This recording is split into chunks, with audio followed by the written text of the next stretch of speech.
मेरा सपना और घराना का सपना दोनों एक ही अलाइनमेंट में सेम लेवल पे था। तो भी मेरे मन में याद थी कि नहीं यार, कोई कंपनी में जाके पैकेज वगैरह में कौन काम करना, प्रशासनिक सेवा में ही आऊँगा। यह बात 100% सच है कि यदि 100% कोई भी काम ने ठान लियो तो वो बिल्कुल भी इम्पॉसिबल को नहीं। डॉक्टर APJ अब्दुल कलाम की जो पंक्ति मैं हमेशा याद रखूँ कि छोटे सपने देखना अपराध है और सपने वो नहीं होते जो नींद में आते हैं, सपने वो होते हैं जो आपको सोने नहीं देते। इतना समय कड़े से निकाल लियो कि UPSC के लिए लोग ऐसा पटवारी के एग्जाम कौन पास हुआ है या 100 मीटर की रेस को नहीं, मैराथन की नहीं तैयारी करनी पड़ेगी। था जो लोग हैं 12 घंटा 14 घंटा, मन लगा कि वह खुद के साथ भी अन्याय करें, शरीर के साथ भी अन्याय करें। जन्म देनो को ने उन्हें सुधारनो माँ को बहुत से।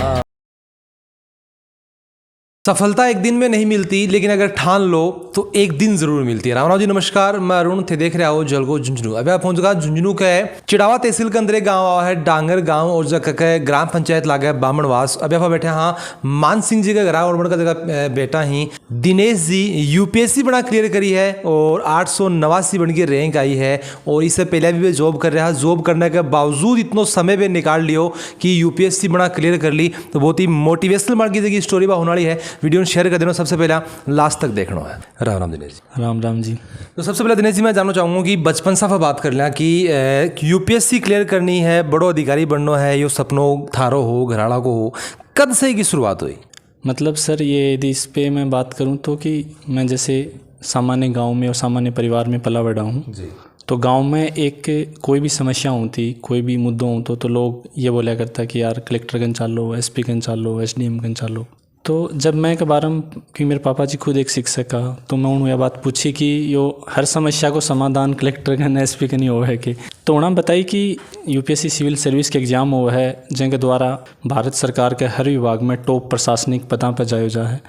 और यदि UPSC एग्ज़ाम ने क्वालिफाई कर ले तो निश्चित तौर पर सरकार इतनी अथॉरिटी और पावर दे है कि सामान्य समस्याओं को ईजीली समाधान हो सके। तो मतलब स्कूल टाइम में यो कड़े दिमाग में थी कि ड्रीम बन गया था कि UPSC सिविल सर्विस में जाऊँगा। अच्छा मैं बताओ कि जहाँ कई बार पता कहा कि घराड़ा को सपनों कुछ और हुआ है और आपा कुछ और बनना चाहो तो भी के अंदर भी बच्चा की समस्या हो तो बस समस्या थारे साथ में को नहीं आएगी।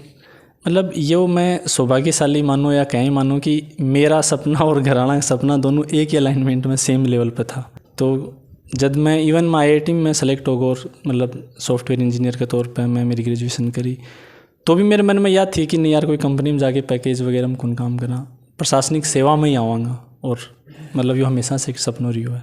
वैसे दिनेश जी मैंने बताओ कि जहाँ मन में ठान लेना कितनों के जरूरी, क्योंकि कई बार आप देखा कि कोई टाबर जो वो संतोष कर ले कि चलो ठीक है यार 50,000 रुपये सैलरी होगी, घर की हालत भी ठीक होने है, तो एक संतोष कर ले है। तो अनके लगे कि अगर ठान ले तो मुश्किल है कि कोई भी काम। यह बात 100% सच है कि यदि 100% कोई भी काम ने ठान लियो तो वो बिल्कुल भी इम्पॉसिबल को नहीं। हाँ कई चीज़ें हैं क्यों कठिनाई आ सकें, संघर्ष आ सके हैं, न तो आर्थिक स्थिति न पारिवारिक स्थिति न और कोई समस्या तान लक्ष्य पाने से कदे ही कौन रोक सके। और यह मामले में यदि डॉक्टर APJ अब्दुल कलाम की जो पंक्ति मैं हमेशा याद रखूँ कि छोटे सपने देखना अपराध है और सपने वो नहीं होते जो नींद में आते हैं, सपने वो होते हैं जो आपको सोने नहीं देते। अच्छा मैंने बताओ कि जहाँ बचपन से सपनों पाल लियो कि अपन जो बनना है, फिर बाद में थे मेरे सुनने में यह भी आई कि 4 से 5 साल तक जॉब भी थे कर रहा। तो सभी के बारे में बताओ कि क्या जॉब थे कर रहा, इतना समय कड़े से निकाल लियो कि UPSC के लिए लोग ऐसा पटवारी के एग्जाम कौन पास हुआ है? मैं जब UPSC की प्रिपरेशन शुरू करी तो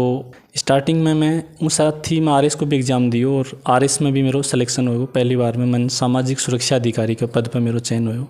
तो मैं सामाजिक सुरक्षा अधिकारी को पद पे ज्वाइन कौन करी, एक ब्लॉक लेवल पे सोशल वेलफेयर को काम देखा। मैं अच्छी पद है, मेरे मन में थो कि मैं शायद इतना समय कौन निकाल पाऊँ खुद खातर, तो लक्ष्य थोड़ा बड़ो हो। तो इन बिटवीन मैं ज्वाइन कर लियो, मतलब CGL के एग्ज़ाम के द्वारा GST इंस्पेक्टर के, सेंट्रल एक्साइज इंस्पेक्टर ज्वाइन कर लियो। तो उनमें क्यों है कि 5 डे वीक हुआ सेंट्रल गवर्नमेंट में, सैटरडे संडे तन 2 दिन मिल जाए, सुबह और शाम भी तन टाइम मिल जाए। तो जॉब के साथ साथ मैं मेरी प्रिपरेशन कंटिन्यू रखी और परिवार पे फाइनेंशियली डिपेंडेंट भी कौन रही हो ताकि मैं खुद की अर्निंग कर सकूं। इवन मतलब मैं फील को नहीं हुआ कि हाँ भाई मैं परिवार के ऊपर एक अजीब बोझ या वो चीज़ महसूस कर ले हूँ। तो जॉब के साथ समय पढ़ाई को निकालना और सैटरडे संडे यूज़ करना, जब फैमिली को भी काफ़ी सपोर्ट रही हो इमोशनल लेवल पे, उन्हें मन कोई फोर्स कौन करो, हमेशा मोटिवेट ही करता। वह मेरे लिए एक बड़ी या कहूँगी सोशल पूंजी थी मेरे लिए उनकी। अच्छा दिनेश जी मैंने बताओ कि सैटरडे संडे था ना फ्री टाइम मिला करते हो और कुछ जगह अपना बच्चा तैयारी करी ही मन करने सब का ना लगभग 7 दिन को पूरा वीक को, जो पूरा वीक ही बनकर रहा है, फिर भी नंबर को नहीं आ पावा है, 2 दिन में पढ़ाई करके नंबर आ गो के थे किस्मत भी चीज़ ना मानो हो या फिर के मानो किस्मत ना अपना दोस्त जद देश का जद मन ऐसा लगे कि मैं मेरो पोटेंशियल 100% यूज कर लियो। मतलब यहाँ की तो जरूर है कि यदि ते मेहनत करो हो निश्चित तौर पे ईमानदारी से तो सफलता जरूर मिलेगी। चलो परसेंटेज की बात करना, किस्मत और मेहनत में कितना परसेंट दोगे? व्यक्तिगत तौर पे मेरा ये मानना है कि यहाँ की तो बात को नहीं कि मैं किस्मत तौर बिल्कुल डिनाई कर दूँ, पर हाँ मेरो मैं कि 90% तो ज़्यादा मैं मेहनत नहीं कंट्रीब्यूशन दूँ। जैसे मैंने बताऊँ कि जहाँ पैटर्न पढ़ाई को क्या होना चाहिए, अपना जगह कुछ युवा साथी जगह ही वीडियोज़ वगैरह अपना देख रहे हैं जलको चैनल ने, पढ़ाई को क्या पैटर्न होना चाहिए? कई बार आप देखेंगे बच्चा एग्जाम नज़दीक आ देना ज़्यादा पढ़ना शुरू कर दें, 12-12 14-14 घंटा में पढ़ना शुरू कर दें। थारो के मानना है थे यूपीएससी क्लियर करी है कि पैटर्न जो बेस्ट रहे वो? मतलब मेरो ए मामले में ये मानना है कि जो भी कंपटीशन एग्ज़ाम है स्पेशली जो जॉब के लिए या बड़े लेवल की, चाहे आरएस हो, इवन चाहे फर्स्ट ग्रेड आरपीएससी एग्जाम का और राजस्थान में देखा पा या यूपीएससी हो, रेगुलरिटी और कंटिन्यूटी चाहिए। मतलब અહીંયા कोने कि भाई या 100 मीटर की रेस कोने मैराथन की नहीं तैयारी करनी पड़ेगी। था અહીંયા भी कोने की वैकेंसी आ गई 3 महीना बचे तो मैं भी तैयारी शुरू कर दूँ। या यूपीएससी को फरवरी में नोटिफिकेशन आवा लगभग हर साल और मई में एग्जाम हुआ है, तो 3 महीना में तो इतना सिलेबस कौन कवर कर सको दीजिए, ह्यूज सिलेबस। तो ऐ खातर ताने 1 साल 2 साल पहले तैयारी शुरू करनी पड़ा है। तो जो लोग हैं 12 घंटा 14 घंटा मन लगा कि भाई खुद के साथ भी अन्याय करें, शरीर के साथ भी अन्याय करें। तो बिल्कुल याद की बात बताई है या बचपन में आप एक कहानी सुना करता खरगोश और कछुआड़ी, बीच से कहानी से बिल्कुल मिलती जुलती है कहानी है कि लगातार आपने प्रयास करना जरूरी है। क्या लगा कि घराड़ा को जो कंट्रीब्यूशन है, बन को जो बलिदान है वो कितनों के जरूरी है? क्या लगा कि बन के बिना एक दम पर बच्चों सक्सेस हो सकेगी? क्या मानना? मतलब मेरो है मामला सीधो शब्द में स्पष्ट रूप से ये मानना है कि पेरेंट्स स्पेशली जैसे डायरेक्ट जो गार्जियन की भूमिका बच्चे के साथ निभाओ है उनको योगदान बहुत बड़ो रहा है। दिक्कत क्यों है कि जब कई बार असफलता मिल जाए अपना और उन टाइम में अपनी हौसला अफजाई करने खातर पेरेंट्स कहीं की भूमिका निभाओ है, क्योंकि यदि जो भी स्पेशली बड़ी एग्जाम हो में लंबी जर्नी हुआ है और उन कई का मोमेंट आओ अपने बीच में जड़े अपना मेंटल सपोर्ट की ज़रूरत हुआ है, मोटिवेशन की ज़रूरत हुआ है। तो सबसे बड़ो मोटिवेशन फैमिली है, अपनो परिवार है। परिवार वाला कहते हैं यार तेरे को नहीं हो, तू एक अटेम्प्ट दे लियो, तेरे बस की बात को छोड़, या तू छोटी नौकरी कर ले, ठीक है नौकरी मिल गई तन।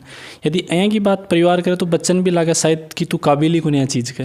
और ऐ मामले में सौभाग्यशाली मानूँ कि मेरी मम्मी स्पेशली और पापा जी हर कदम हर मोड़ पर होना कहो कि मान यकीन है कि एक दिन मेरो बेटो यूपीएससी की लिस्ट में नाम आओगे और सौभाग्य से जिस दिन रिजल्ट आयो वह खुशी उड़ने में दे पायो। बिल्कुल बिल्कुल, देखो यकीन बन हो तो मन लगा कि भाई आप बोलिया करें कि पूत का जगह पाँव ही भाई पालन में दिख जाए, बड़े बड़े काबिल थारी बात बन दिखी है भाई है वजह। अच्छा मैं बताऊँ कि कई बार आप देखा कि जो समाज है गाँव है बेजा थोड़ी सी उम्र ऊपर जाला जाए 2500 ऊपर तो 300 मार लग जाएंगे भाई क्या ले पढ़ा हो, केरो पढ़ा है कौन पढ़ा बड़े के करा है, क्या कलेक्टर भी बना होगा। जो ही आप सक्सेस हो जाओ हाँ बे ताना बिल्कुल बदल जाए कि माना बेरो हो कि वो जो भाई है ना दिनेश यू गेला जाया कर तो गेला आया कर तो क्या लगे कि ये सब चीज़ें कितनी के मैटर रखें अपनी ज़िंदगी के अंदर है। और दूसरी चीज़ यह है कि वो जो समाज को जो पहला रूप हो दूसरा रूप हो, एक सपोर्ट जो सक्सेस होने के बाद में मिला है सफ़र के दौरान अगर मिल जाए तो किस होगा। मतलब यह बहुत ही इम्पोर्टेंट बात पर चर्चा करी है कि सामान्यतः कि सक्सेस के साथ तो हर व्यक्ति जुड़े है, लेकिन वो संघर्ष के साथ कम ही लोग जुड़े रहे हैं। और वास्तव में जो लोग सक्सेस के बाद में अपने साथ हैं या जो यदि बस संघर्ष के साथ हुए तो मैंने लगा कि गाँव का बहुत सा बच्चा है कहीं जो आपका ड्रीम पूरा कर सके। जनरली रिजल्ट कोई भी पॉजिटिव आवे तो लोग ये बात कहें कि हाँ यार बच्चे में काबिलियत थी, बच्चा बन सकता है। मेरा मानना है कि हर बच्चे में कोई न कोई स्पेसिफिक टैलेंट हुआ है और वो टैलेंट ने नर्चर करने खातर या उन्हें एक एनवायरनमेंट की ज़रूरत हुआ है। वो गांव, समाज और परिवार तीनों की महत्वपूर्ण भूमिका हुआ है। मेरे केस में तीनों ही पॉजिटिव था मेरे लिए, परिवार, समाज और गांव। यही कारण है कि जब मेरा सिलेक्शन हुआ तो मेरे घर वालों को जितनी खुशी थी गांव ने उनसे ज़्यादा खुशी थी। पूरा गांव में चीज़ की खुशी मनाए। इवन जब मैं आयो तो मेरो मतलब मन पतो भी कौन थो, लेकिन गांव वाला जहीं साबू मेरो स्वागत सत्कार करियो, सम्मान समारोह करियो, तो वो एक मोटिवेशन दियो, मन ने भी दियो। और गांव के जो अन्य छात्र हैं, युवा ही, उन खातिर भी एक मोटिवेशन है। बिल्कुल इंस्पायर होने की ज़रूरत भी है कि दिनेश जी अगर 2 दिन पढ़ के अगर यूपीएससी क्लियर कर सकें तो आपने को तो पूरा सप्ताह पढ़ो, पूरा महीनों पढ़ो है। तो एक की थाली जी की स्टोरी है बिल्कुल जगह अपना जगह नया यंग जनरेशन माने मोटिवेशनल देगी। अच्छा दिनेश जी मैंने बताओ कि परिवार में कितना लोग हैं, कितना भाइयों थे? परिवार में मम्मी पापा हैं, मेरे पापा जी शिक्षक हैं और हम 2 ही भाई हैं, बहन नहीं हैं। मेरे से बड़े भैया सुधीर वो इंडियन एयरफोर्स में सार्जेंट है, अभी बीकानेर पोस्टेड है। और भाभी जी हैं डीडवाना में एज ए टीचर उनकी पोस्टिंग है, और भतीजी है नीहू। तो मतलब पूरा परिवार जो है वो मतलब एक पढ़ाई से जुड़े हो और बिल्कुल सफल आप मानस का मतलब ये होगी। तरह मैं सो जानना चाहूँगा मैं, कई बार आप देखा कि दो भाई जब होवे ही तो संपत्ति को बंटवारो हो जाए, न्यारा भी हो जाए ही, तो भी चीज़ ने लेके जहाँ तार पिताजी जगह हिमान सिंह जी बन का के विचार ही कि बेटा जगह में एक सागर रहना कितना के जरूरी है। यह बात बड़ी इम्पोर्टेंट और सौभाग्य से है। मतलब मैं जै परिवार हूँ बिलोंग करूँ या जै घर में हूँ, बंटवारो वर्ड ही शामिल को ना, जो कुछ है चाहे भाई हो, भाभी हो, या मैं हो, या मम्मी हो, पापा हो, एवरीथिंग इज़ कॉमन। संभवतः शायद भविष्य में आगे नौबत को नहीं हो कि भाइयों के बीच में कोई बंटवारो वर्ड शामिल हो कदे कोई भी चीज़ में। देखो मैंने पर्सनली बहुत अच्छा लगा कि जब कोई घर परिवार जो है वो संयुक्त परिवार बिल्कुल होना चाहिए। एक सा का सगड़ा आ रही तो मन खुद में बहुत बढ़िया लगा, और मैं भी जो कोई चीज़ की उम्मीद बिल्कुल करूँगा, मेरी भी शुभकामना ही कि हमेशा जो है वो सब एक साथ में रहो। न्यारो जो नाम है वो कभी जिंदगी में आओ ही नहीं। राम राम जी। राम राम। तो मैंने बताओ कि बेटा को रिजल्ट आया बिरो पड़े होगी यूपीएससी क्लियर कर ली, खुशी कितनी की हुई? बढ़िया हुई भाई, सारा गांव कही हुई आक भाई कलेक्टर बन के आयो, कितना टाबर सुधरेगा, कितनो काम होगा पढ़ाई लिखाई को। अच्छा मैंने बताओ कि जहाँ अभी दिनेश जी में बात कर रहे थे, कह रहे हैं कि भाई मम्मी जी जगह पे ज़्यादा कौन पढ़ रहा, लेकिन फिर भी मोटिवेशन मतलब बिल्कुल टाबरना जो है वो हौसलों बहुत ज़्यादा बढ़ा सकें, तो ये सब चीज़ें मतलब क्या लगे कि कितनी ज़रूरी था लगा टाबर ने देना? टाबर ने देनो माँ की है सबसे ज़्यादा। हाँ, जन्म देनो ही कोने उन्हें सुधारनो माँ को बहुत से। हाँ यह बात सही है। जन्म दिए से भली को नहीं हुआ।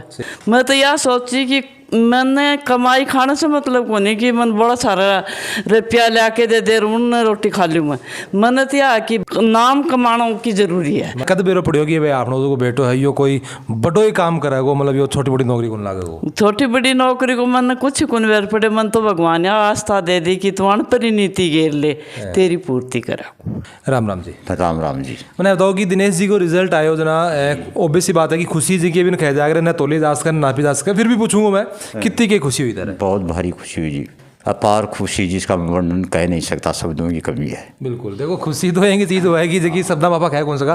अच्छा इसी मैंने बताओ कि जहाँ थाने कद पतो लाग्यो कि आप लोगों को छोटो बेटो है दिनेश जो है बड़ी जॉब लागे वो इनको? क्या था जी, ये शुरू से ही जब प्राइमरी लेवल पर था ना, अच्छा, तो ये जो भी कंपटीशन होती थी या डिबेट हुआ करती थी प्राइमरी पंचायती स्तर पर या जिले स्तर पर या ग्रामीण स्तर पर, तो ये टॉप क्या करता था, तो इसे जाहिर था कि ये बच्चा ज़रूर निकलेगा। अरे वो पूत का पाँव पालाने कहानी होगी। फिर कक्षा में भी ये प्रथम आता था, तो इन बातों से जाहिर हो गया था बच्चा आगे निकलेगा। अच्छा मैं बताऊँ कि जहाँ अभी दिनेश जी से मैं पूछो तो उनको खड़ो कि भाई माँ बाप को रोल बहुत ज़्यादा रहा है, थारो के मानना है के ऊपर कि जहाँ माँ बाप को जो सपोर्ट है वो बच्चा का साथ में होना कितना, क्योंकि देखो एक दिनेश जी का सक्सेस होने से को नहीं होगा, आपने देखा और जगह जिला का यहाँ तक ही बहुत कुछ है, सब कुछ ही है सपोर्ट होना, जैसे समय पर उसको गाइड करना, समय पर फीस देना, बच्चे को बराबर पढ़ रहा है कि नहीं पढ़ रहा है, ये है स्कूल में जाकर टीचर से उसके बारे में रिपोर्ट लेनी, आदि आदि बहुत सारी बातें हैं जो माँ बाप पर निर्भर करती है। अगर पेरेंट्स इस पर जागरूक है ना, तो बच्चे निश्चित रूप से सफल होते हैं आगे जाकर। और वीडियो देखने में था लगे कि जिस हिसाब से दिनेश जी को खड़ो है कि पढ़ाई से की कछुआ की तरह मैराथन की तरह करना बहुत जरूरी है, और उनके पिताजी को भी बोलना है कि टाबर जो वो मॉनिटर करना बहुत जरूरी है। थाने दिनेश जी की कहानी है विषय के सीखने मिलो है, कितनों के थाने मोटिवेशन मिलो है, थे मैंने कमेंट बॉक्स में जरूर बताओगा। वीडियो जो वो शेयर कर देना है, और जल को झुंझुनू के साथ तारो प्यार यहीं पढ़ाए रखो।